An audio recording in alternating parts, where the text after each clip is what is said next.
Oi pessoal, bem-vindos a mais uma aula de genética e hoje a gente vai tentar entender como é que se faz para determinar o sexo de diferentes indivíduos de diferentes espécies. Eu tenho certeza que vocês já devem ter ouvido falar no sistema XY, que é o nosso sistema de determinação sexual. Na verdade, esse sistema ele se baseia em cromossomos, tá? Que a gente chama de cromossomos sexuais, que vão ser diferentes para meninas e para meninos, né? Para mulher ser mulher, ela tem que herdar um par de cromossomos sexuais idênticos, que a gente chama de XX.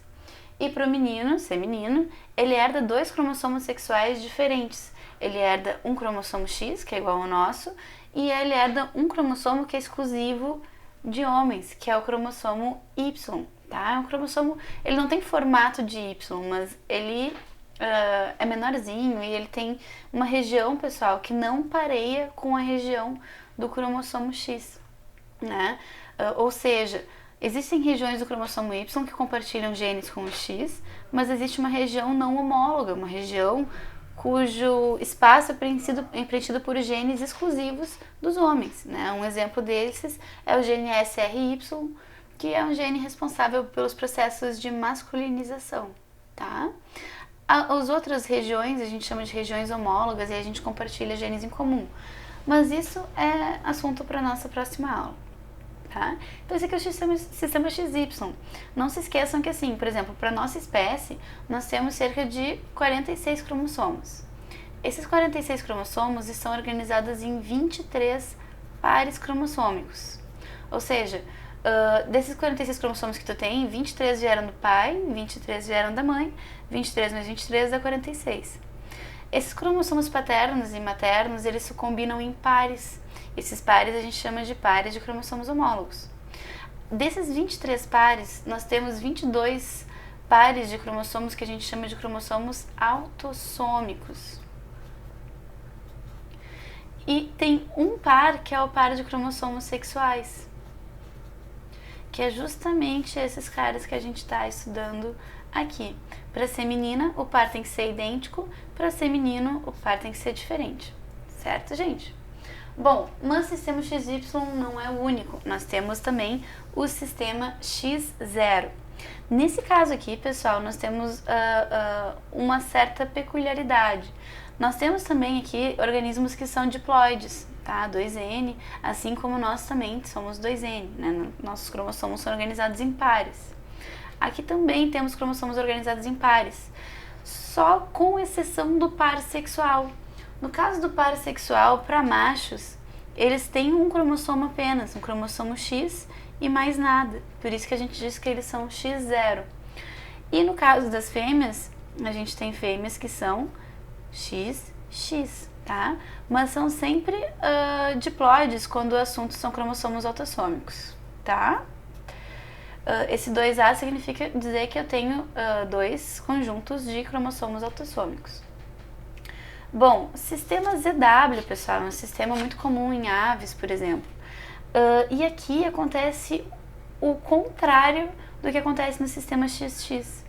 Por exemplo, no caso do sistema ZW, as fêmeas são do tipo ZW e os machos são do tipo ZZ.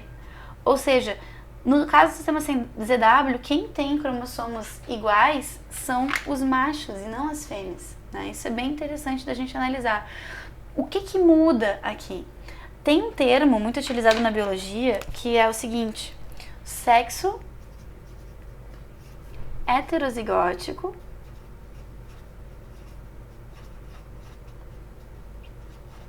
e sexo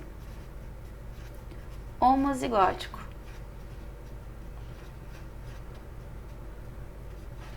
Hétero vocês sabem que significa diferente e homo vocês sabem que significa igual. O negócio é o seguinte, pessoal, quando essa fêmea aqui for fazer meiose para produzir os seus óvulos, ela vai poder produzir dois tipos de óvulos.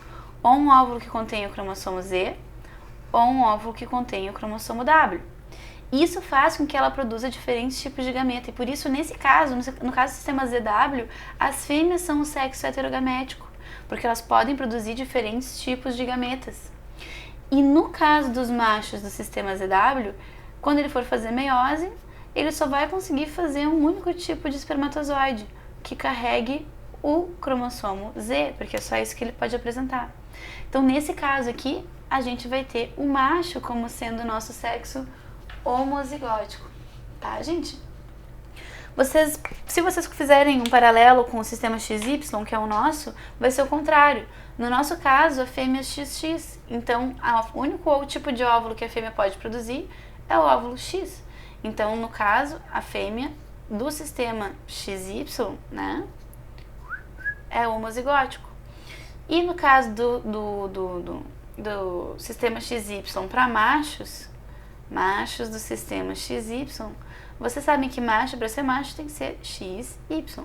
Então, ele vai produzir ou gameta X ou gameta Y, sexos diferentes.